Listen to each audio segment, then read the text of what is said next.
From Everbank Field in Jacksonville, this is Jaguars.com Live. A weekly look inside the Jacksonville Jaguars organization. Jaguars.com Live starts right now. Welcome inside the HananiaAutos.com studio at Everbank Field. This is Jaguars.com Live, presented by Everbank. JP Shadrick with you. John Oehser coming up. Plenty to get to today. Our special guest, Demetrius McCray, is in studio. Of course, training camp is right around the corner, just over 2 weeks away from the Jaguars going on the field for Training Camp 2015. And we'll get into some dead zone news as the weeks tick away heading into training camp. You can get it on the show at JP Shadrick, at John Oehser, at Jaguars as well. And we welcome in our special guest today, Jaguars cornerback Demetrius McCray. It's great to see you. Oh, thank you for having me. And what's your social also? What's your Twitter? What do you McCray DC. McCray DC. Mm-hmm. And so I'm pretty active on Twitter. Mm-hmm. You like it? Oh, yeah, I love Twitter. All right, we'll get. I know you love it, so we're going to get to some social questions coming up a little bit later. We were talking about this before the show. I mean, it's year 3 for you now. It's almost hard to believe that it goes really quick. Do you feel like a third-year player now? You know, it's been coming quick. You know, seemed like just yesterday I just walked in the building, you know, for rookie mini camp. But it's been real good to be here for 3 years already. Tell me about the difference. Last year, I know you were confident coming in because you had the year under your belt, and you knew. I think you had gotten to the point where you knew you could play in this league. Mm-hmm. But now you've got extensive experience under your belt and had some success last year. Where is your head now going into camp compared to where it was last year? Just keep pushing, you know. Just keep pushing. Just try to be better than I was last year, and I think I'm heading in that direction. What will fans see if that happens? Where will you be better? There in the interception column. Gotcha. You know, that's my main thing for this year. How do you make that? I mean, some of that's opportunity. Mm-hmm. But as a defensive back, what do you do to try to control that? Some of that is just getting pressure up front, so you got to kind of hang some Derek out to dry a little bit. But I mean, how do you control that as a defensive backfield? You know, just trusting your instincts. You know, watching a lot of film and studying your opponent and studying the opponent's quarterback. You know, and just trusting what you see and just believing what you see. Is that something as a whole defensive back group you guys have to improve this year, the interception total? And is that a point of emphasis for everybody this year? Yeah, absolutely. You know, that's what we want to excel in that category this year. You know, our first 2 years our interception column wasn't that high, but this year we're looking to change that. You're most likely going to start this year. Do you feel like that is the case? And take us through that road to get to that point. You know, my mindset is I'm never a starter.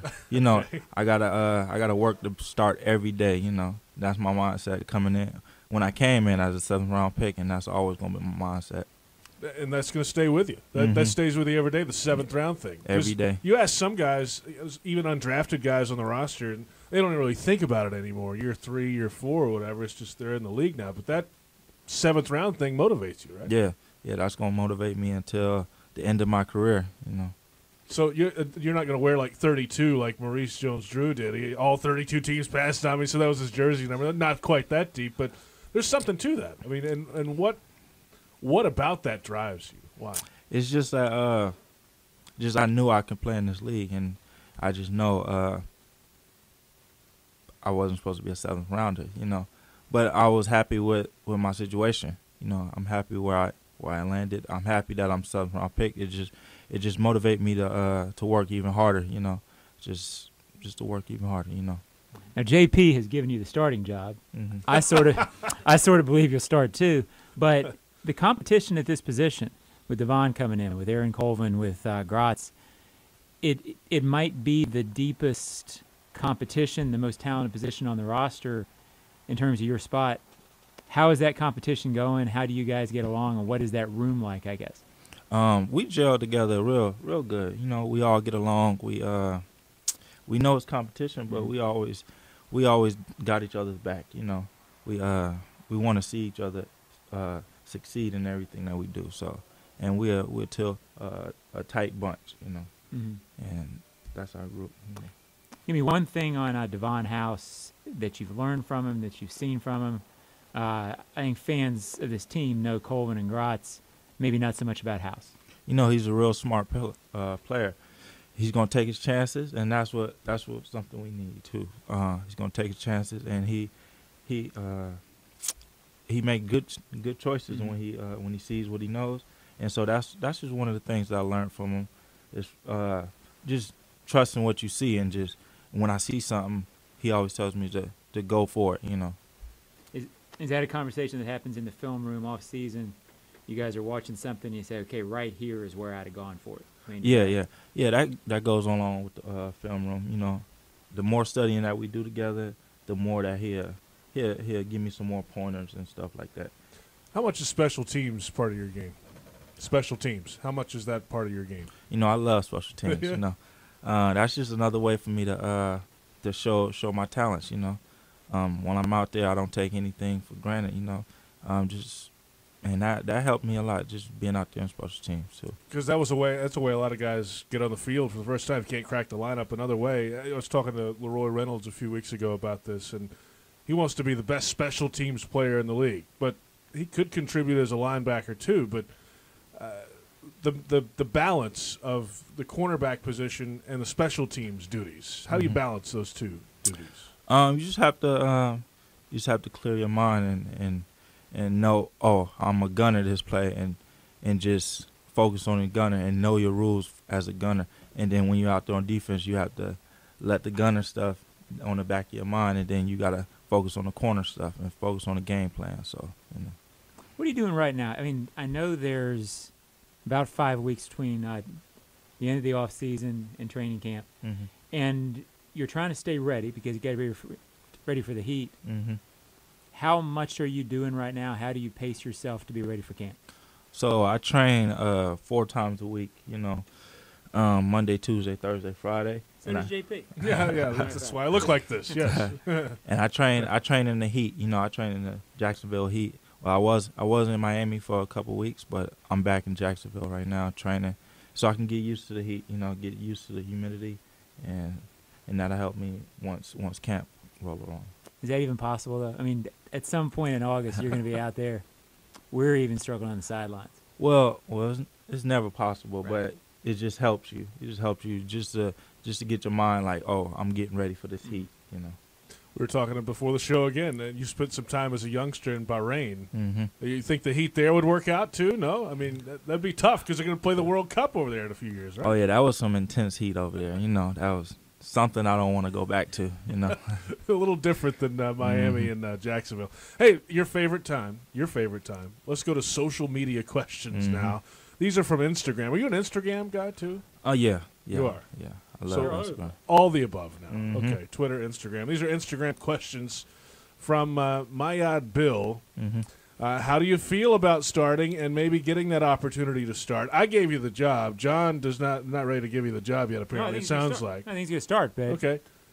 I think camp's going to be interesting. Okay, well, we talked about this a moment ago, but the possibility of starting at the outside corner spot this year, after all the work you've put in, what would that be like? That'll be a big blessing, you know. But it also just motivate me to keep going, you know, because every day is not promised, you know. Like you said earlier, you're not a starter yet. That's what you said. Brooks Schwalbe 4 asking, who's the most underrated player on the team? Most underrated player? Maybe a guy we might not talk about a lot. He may not be in the media or in social media a lot, but can step out. You know who I think? I have to say Jeremy Harris. You know, I watch him every day, and we came in together, and I think he's going to contribute to us a lot this year. He's a guy that was banged up his first year, right? And has just found a way to hang around and get better and better, right? And how has he gotten better over the last year or so? Oh, man, this all season been big for him. You know, I've been watching him grow since we got here. You know, we basically growing up together. So, but I've been watching him, and he's been big, you know. And he's one of these guys who makes plays in practice, right? I mean, Gus was talking about that late in the offseason. It seems like every day he's making a play. Yeah, he's been doing real big in OTAs and minicamp. EV183 asking, what game are you looking forward to the most next season? Does one game on the schedule stand out for you? It have to be the Atlanta Falcons game. You know, I went to high school in Atlanta, so I'm still hearing some of my high school friends, they talking about the matchup there. So So did you go to Falcons games? I guess in your high school? Or no, never been. Did? Never been to a Falcons game. Wow. All right. So going back to your hometown then. I.E. Derek asking, what have you done to better yourself on or off the field to help improve the defense as a whole? What have you done to help overall defensively? I've been studying a lot, trying to make myself a student of the game, trying to better my IQ of football and whole, that's what I've been doing. Because it's not just about the corner spot; it's about how it fits in the whole 11, right, on defense. Yeah, and I have to know where my hope is and what all 10 other guys are doing. So Khalil Pearson, what player inspired you most to play the cornerback position? That'd have to be Deion Sanders. That's the easy one. Deion Sanders. A lot of corners look up to Deion. And that's what. There's an entire generation of Deion. Yeah, there are absolutely. Are you as fast as Deion was? Maybe. Oh, really? He was pretty fast. Though. He was pretty fast. All right. That's bold. Yeah, that's very bold, Demetrius. Last question. Owen America Bont's asking, how do you feel about Pop-Tarts before a game? I don't know what that means. It was on the list. I don't know. What we got? Pop-Tarts. What's your pregame meal, I guess, is a better way to ask. I usually eat breakfast, some grits, eggs, and bacon. But I also have sweets too. So it's funny that he said Pop-Tarts. I don't eat Pop-Tarts, but I eat a lot of candy, so I eat that before the game too.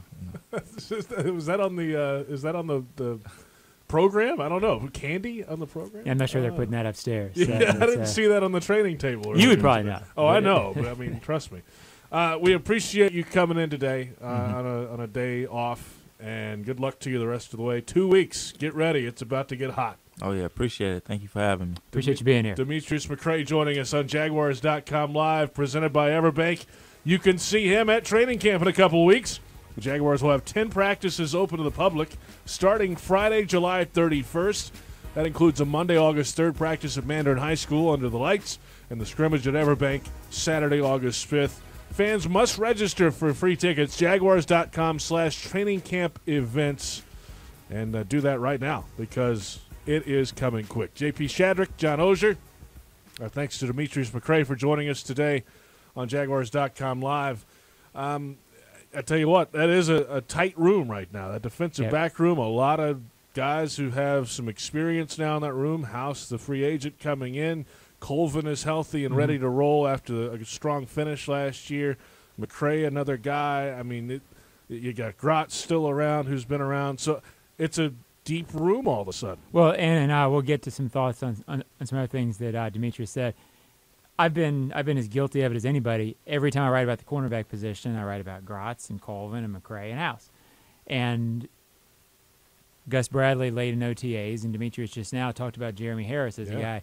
Hasn't been on the field a whole lot, but everything you heard in OTAs and everything that you saw that we couldn't really report, but you saw him making plays. He gets his hands on the ball. He has a tendency to break up passes.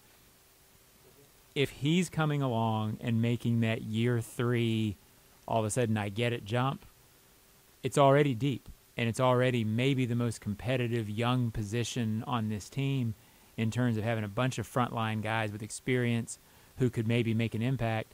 All of a sudden you're really good there, which I think they're really good anyway at that spot. Let's play GM head coach right now. Absolutely.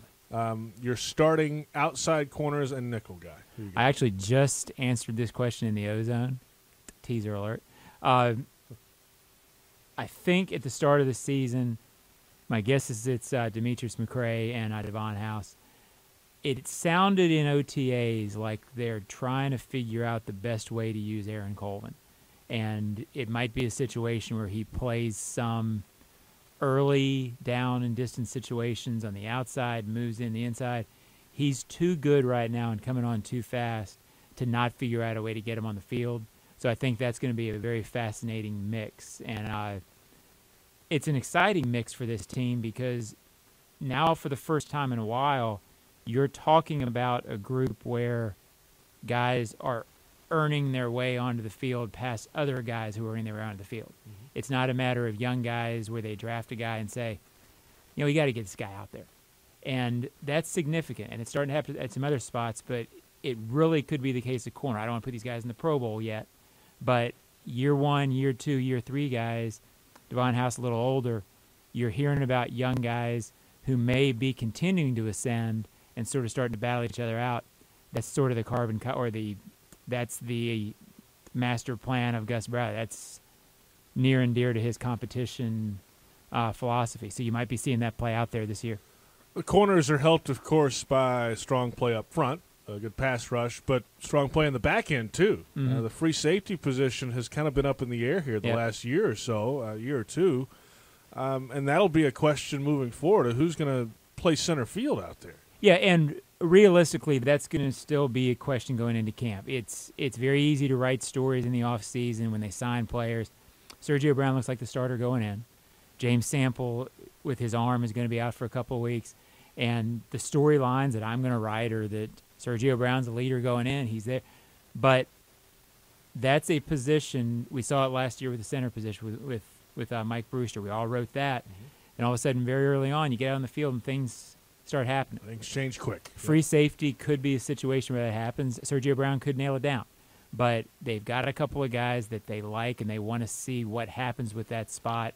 So it's certainly an area to watch. And if that spot can improve, if that spot can get better and help Jonathan Cyprien, then they can both help the cornerbacks. It can all sort of come together.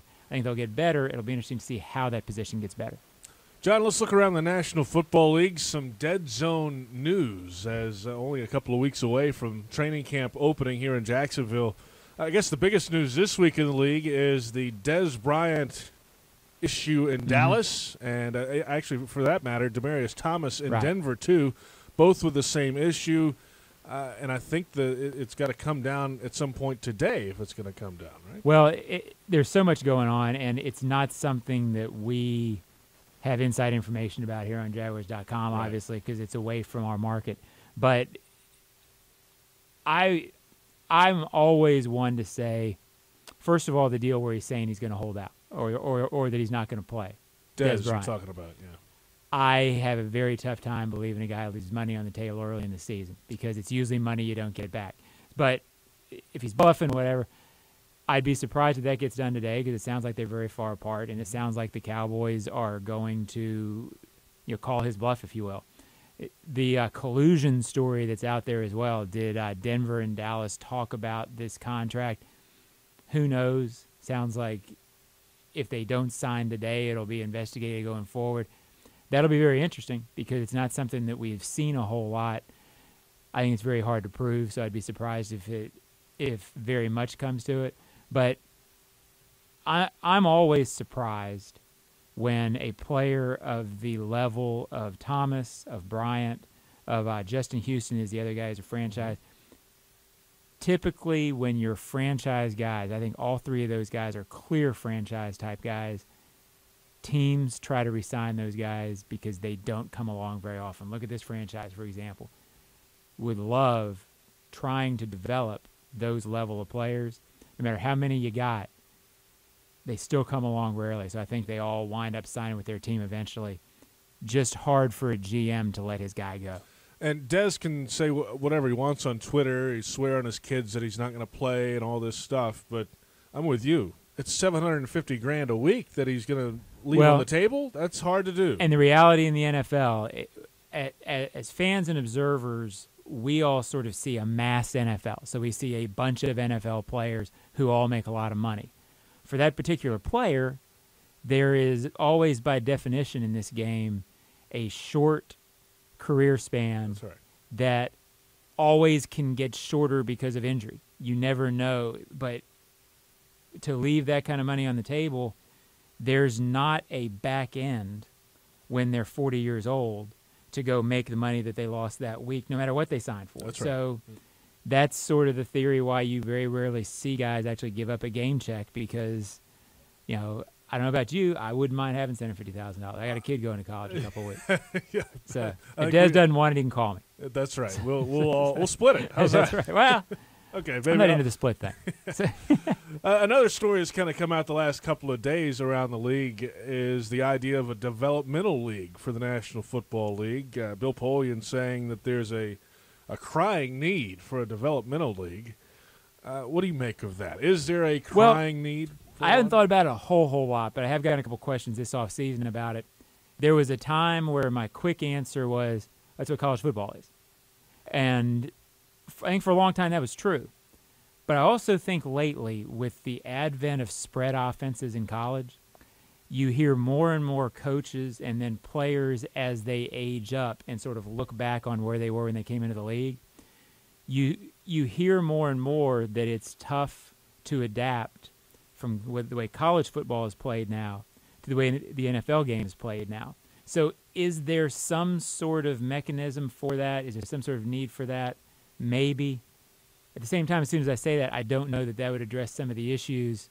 You know, if a young, highly drafted player is having trouble adapting, I don't know that a team would be that willing to go play him in a minor league with the investment they've already made. So it's not a slam dunk no-brainer that sort of a league would have that big of a benefit, and it's expensive. It costs a lot of money, too. So it's more expensive with this sport because of equipment, because of the number of players to try to do that than it is in another sport. Insurance, injuries, the whole thing come into play there as well. And the best news of this dead zone is pretty much all quiet on the Jaguars front so far, knock on wood. That's always a good thing. It always There's very is. few great headlines this time of year. Get more in 2015. Become a Jaguars season ticket member and get access to amazing benefits 365 days a year. Great seating options available for any budget. Visit jaguars.com/tickets or speak to an account manager today at 633-2000. Well done, John. Interesting about Demetrius McCray, a young guy who's been here for a few years. I think fans who saw him talk today can get that same kind of sense from a lot of these young players, that there's a feeling that they're sort of at that point where they're ready. There's an energy in their voice and there's an optimism. Who knows how it plays out on the field, but you see a lot of him and a lot of the other guys in the locker room. It's going to be a neat season to watch. Our thanks to Demetrius McCray. Thank you, John. For everyone involved, this is JP Shadrick. We'll see you next week. Jaguars.com Live, presented by Everbank.